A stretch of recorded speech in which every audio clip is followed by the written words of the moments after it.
Okay, good morning. How are you? Good morning. Well, thank you. Good.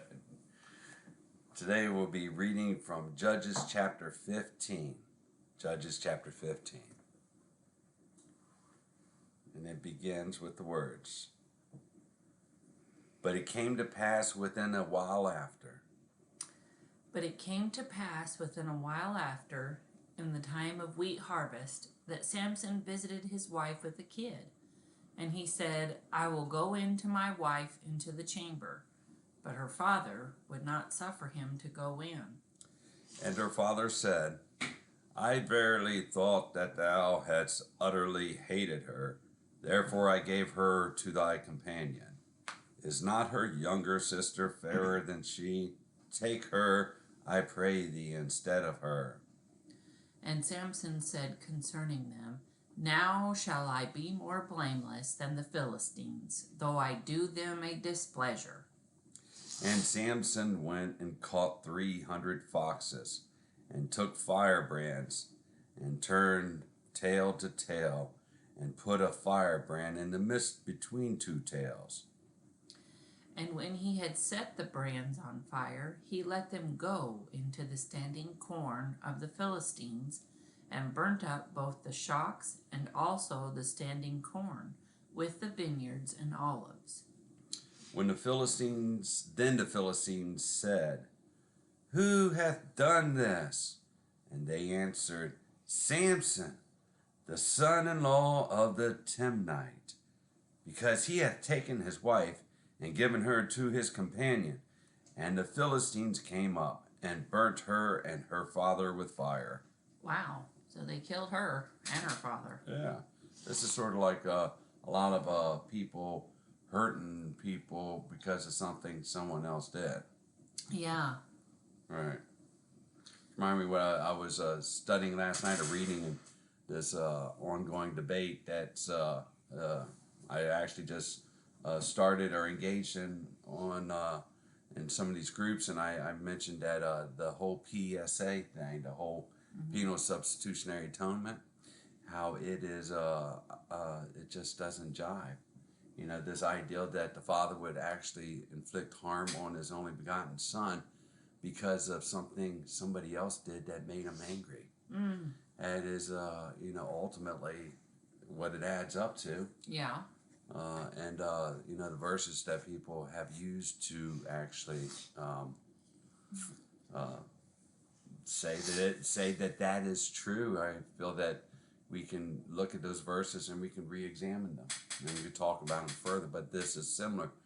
This passage right here is similar to that. It's just some people hurting people because of something somebody else did to them.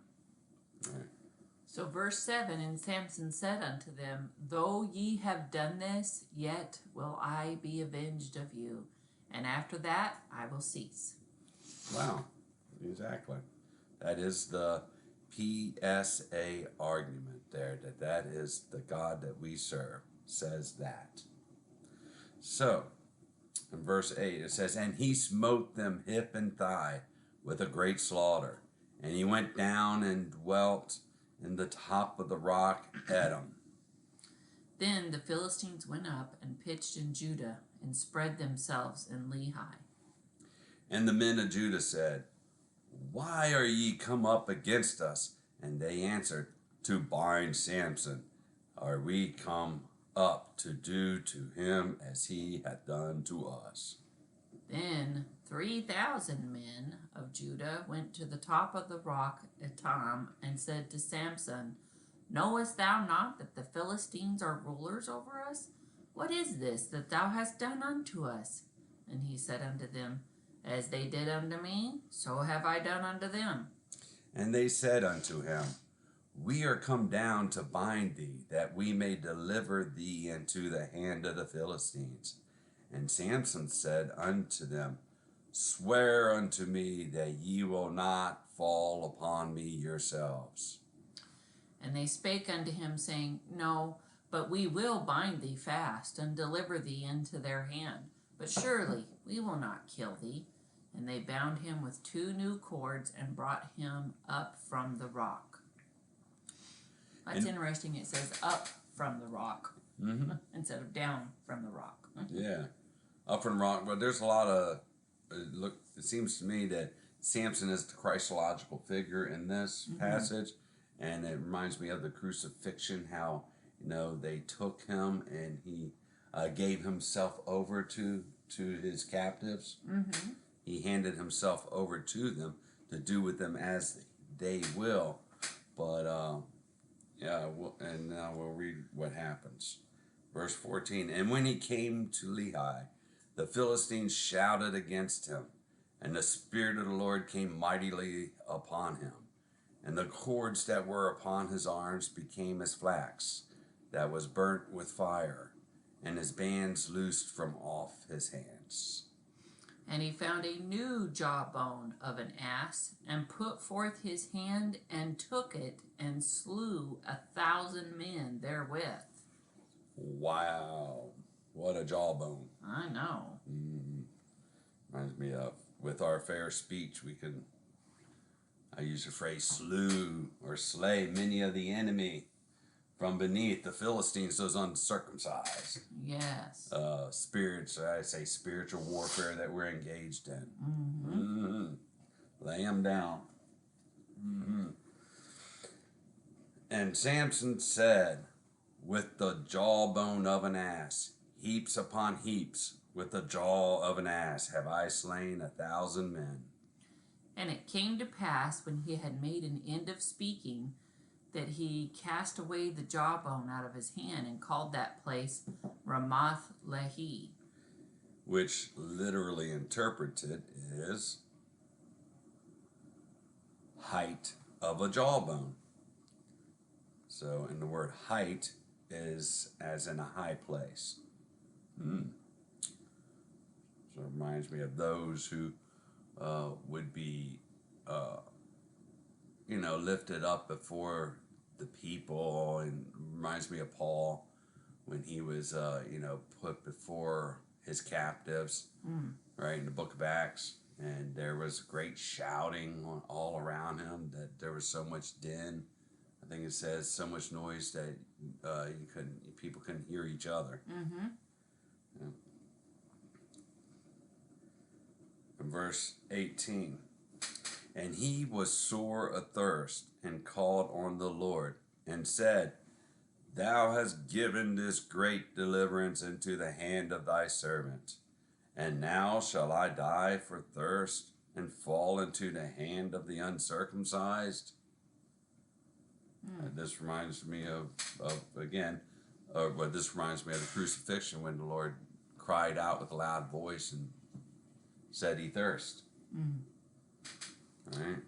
But God clave an hollow place that was in the jaw. Is that like the jaw of the ass that he just tossed? Yeah, I thought he just tossed it a while ago. And there came water thereout. And when he had drunk, his spirit came again, and he revived. Wherefore he called the name thereof En Hakor, which is in Lehi unto this day. So En Hakor, that means the fountain of one calling. Yeah, so out of the hollow of the rock, right, or the jaw actually, there came forth water about it, water thereout. And that reminds me of how the Lord has put in us the fountain of living water, and that we should speak according to that which he provides us. And out of this, we can actually drink. We can get substance. We can be refreshed. We can, that inner man, the one that really matters. And our soul be revived.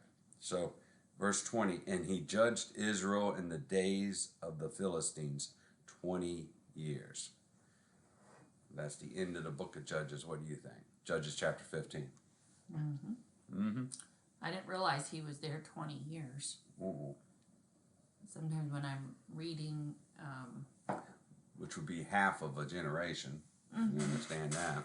Yeah, and the story happens, I say the story, but it unfolds so quick that it's like, this has taken probably 10 years or 5 years, but... Yeah. Yeah. Samson, one of the mighty men of faith, recorded of in Hebrews, I believe, in chapter 12. So that's the end of Judges chapter 12. 15.